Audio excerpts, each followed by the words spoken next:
साथीहरु स्वागत छ तपाईहरुलाई आउन एजुकेशनल युट्युब च्यानलमा। आज हामी क्लास 10 को अभ्यास 3.2 को चक्रीय ब्याजको चाहिँ हामी क्वेशन नम्बर 6 को एबी बनाएर हामीले अर्को पाठमा उपस्थित गराइसकेका छौं।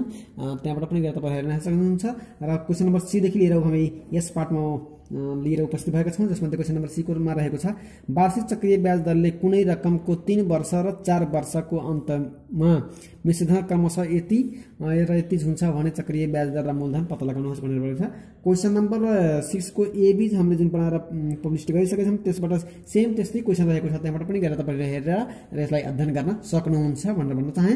त्यसैगरी हामीले यसले सल्भ गर्छौं। सर्वप्रथम हामीले 3 वर्षको मिश्रधन छ, सो 3 वर्षको मिश्रधन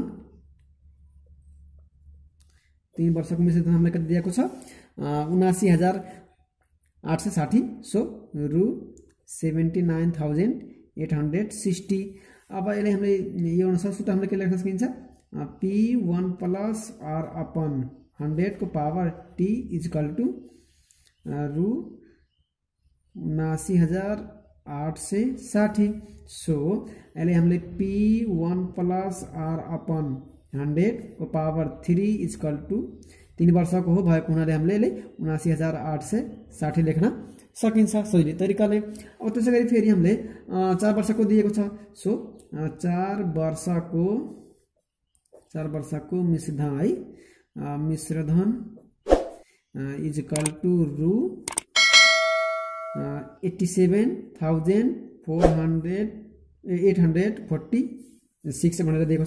सो हामीलाई अब यसले पनि त्यही सूत्रको अन्दाजबाट लेख्ने हो 1 प्लस आर अपन 100 को पावर 4 इक्वल टू 87,846 यति दिएको छ। अब यसलाई हामीले एउटा 3 पावर 3 मा डिवाइड गर्ने र अर्कोलाई फेरि बाँकी बचेको लेखिदिने। सो 1 अपन आर अपन 100 को power 3 into 1 plus r upon 100 को पावर 1 गरेर हामीले 4 गर्न सकिन्छ इक्वल टू 87,846 भनेर बनेको छ। अब त्यसैगरी फेरि हामीले यसको ठाउँमा हामीले मान दिएको छ 3 वर्षको भनेर सिधै अनुसार हामीले यसले लेख्छौं 79,860 इन्टु है into 1 plus r upon 100 equal to रु 87,846। सो यहाँ गुणनसहित के हुन्छ भाग हुन्छ, सो हामीले भाग गरिदिने। यहाँ बाँकी के छ 1 प्लस आर अपन 100 को पावर 1 इक्वल टू रु 87,846 अपन रु 79,860 भनेर हामीले डिवाइड गर्न सकिन्छ। सो अब हामीले यहाँ के गर्न सकिन्छ भन्दाखेरि 1 plus r upon 100 equal to 1.1 हुन्छ। यसलाई डिवाइड गर्दाखेरि अब 1.1 भइसकेपछि यहाँ प्लस छ 1 यता गएर के हुन्छ minus. So r upon 100 equal to 1.1 minus 1, so r equal to यहाँ 100 भाग छ यता के हुन्छ गुणन हुन्छ। सो यताबाट घटाउँदाखेरि 0.1 भयो अनि गुणन 100 भयो। त्यसबाट हामीले r बराबर के निकाल्न सकिन्छ 10% हामीले निकाल्न सकिन्छ। सो अब यो r इक्वल टू 10% समीकरण हामीले एउटालाई 1 मान्ने, समीकरण 1 मा राख्दा यसै r को भ्यालु हामीले जुनसुकैमा राखे पनि हामीलाई कुनै फरक पर्दैन। सो हामीले यो यसमा राख्न पनि सकिन्छ र यसमा पनि राख्न सकिन्छ, यसमा पनि राख्न सकिन्छ, कुनै डिफरेन्ट कुनै पनि फरक पर्दैन। सो हामीले यसमा राख्छौं p 1 प्लस r भनेको 10% अपन 100 को power 3 equal to 79,860। So P1 plus यो भनेको 0.1 भयो power 3 equal to 79,860। So P यो दुईटा जोड्दाखेरि 1.1 भयो पावर क्यूब गरिदिने इक्वल टू 79,860 भयो। अब त्यसैगरी फेरि हामीले यसको पावर क्यूब गरिदिने। अब पावर क्यूब गर्दाखेरि कति हुन्छ भन्दाखेरि P इंटू 1.331 इक्वल टू 79,860। अब यता गुणन छ, तर के हुन्छ भाग हुन्छ। So P equal to √79,860 upon 1.331। अब यसलाई दुईटैले भाग गर्दाखेरि कति हुन्छ भन्दाखेरि अब हामीले यसलाई भाग गर्ने। सो 60,000 हुन्छ। हामीले यसले भाग गरेर पनि हेर्न सकिन्छ। सो हामीले अब यहाँ के निकाल्न सकिन्छ, साम वा मिश्रधन हामीले P पनि बनाउन सकिन्छ। P इक्वल टू कति निकाल्छौँ, रु 60,000 र ब्याज दर R इक्वल टू 10% भनेर हामीले यसरी निकाल्न सकिन्छ। त्यसरी क्वेशन नम्बर डी मा भनेको छ कुनै रकमको वार्षिक चक्रीय ब्याज दर अनुसार 1 वर्ष र 2 वर्षको चक्रीय ब्याज क्रमशः 1800 र 3816 हुन्छ भने चक्रीय ब्याज दर र मूलधन पत्ता लगाउनुहोस् भनेर भनेको छ। से हामीले चक्रीय ब्याजको मात्रै यहाँ डिफरेन्ट कुरा गरेको छ, नत्र हामीले अघि नै गरेको क्वेशन जस्तै सेम रहेको छ। अब हामीले सल्भ गर्छौँ। हामीले पहिलो वर्षको चक्रीय ब्याज हामीले दिएको छ। सो हामीले सल्भ गर्छौँ। सल्भ गर्दाखेरि 1 प्लस R अपन 100 को पावर t -1 गर्छौँ भने हामीले यो के को सूत्र हुन्छ, चक्रीय ब्याजको सूत्र हुन्छ। सो अब चक्रीय ब्याज पहिलो वर्षको कति दिएछ, रु 1800। अब 1800 दिएको पर्छ नि। त्यसपछि फेरि हामीले यहाँ P 1 प्लस R अपन 100 को पावर 1 अथवा हामीले यहाँ 1 वर्षको लागि दिएको हुनाले हामीले 1 गर्छौँ इक्वल टू रु 1800। So P 1 plus R upon 100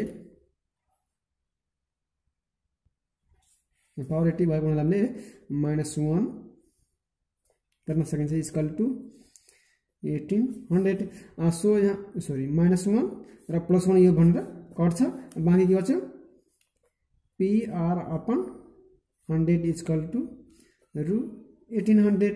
अब 1800 भइसकेपछि यसले माना हामीले समीकरण 1 माने पनि हुन्छ, तर PR यो लाई यो 100 लाई हामीले यता गरे पनि हुन्छ। सो यसलाई हामीले समीकरण 1 मान्छौँ। अब फेरि अब यो 1 वर्षको लागि थियो। अब फेरि 2 वर्षको दिएको छ। सो हामीले पावरले मात्रै हामीले चेन्ज गर्न मिल्छ। 1 प्लस R अपन 100 को पावर t माइनस t भनेको 2 वर्ष भनेको छ, त्यसैले हामीले यहाँ 2 पनि लेख्न सकिन्छ। -1 भयो इक्वल टू 3816 दिएको छ। सो अब हामीले यी दुई पार्टमा गर्ने, अघि नै हामीले गरेको जस्तै पार्टमा यो सी र क्वेशन नम्बर 6 को ए र बी मा हामीले जस्तै गर्छौं त्यसैले हामीले दुई पार्टमा गर्दिने प्लस r अपन 100 माइनस 1 यो एउटा भयो, एक भएको त्यसैगरी 1 प्लस r अपन 100 माइनस 1 यो r को भयो इक्वल टु 3816 हामीले यसरी लेख्न सकिन्छ। सो हामीले यसको भ्यालु हामीले थाहा छ, हामीले यसले हामीले प्लस गर्दियौ है। अब यो दुईटा जोड्दा फेरि 2r अपन 100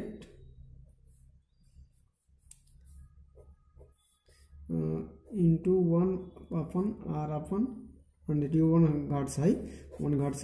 सो 1816 आउँछ।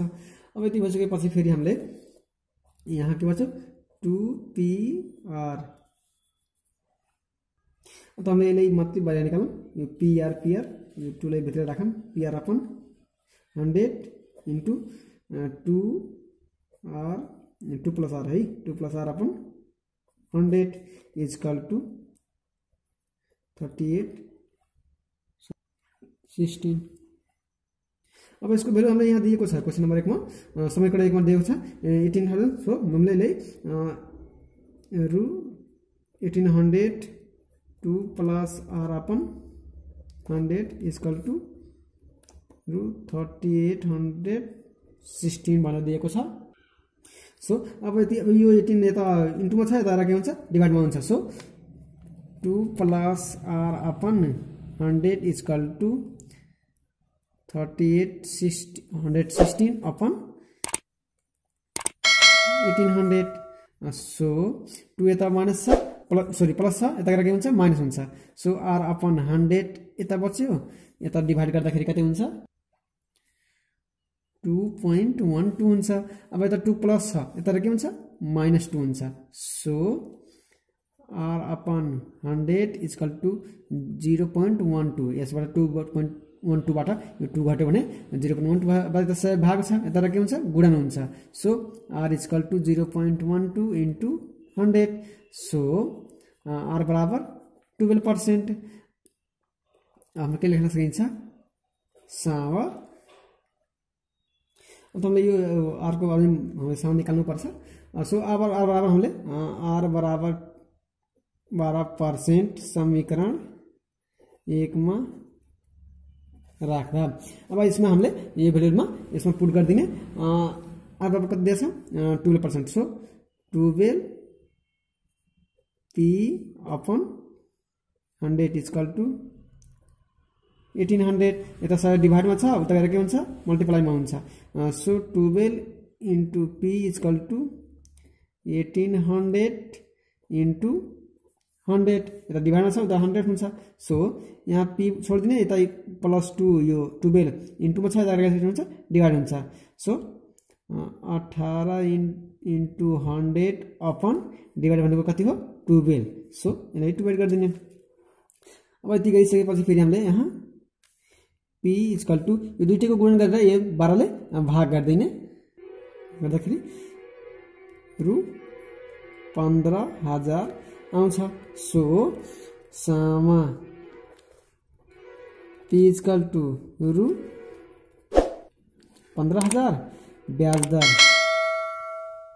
ब्याज दर r बराबर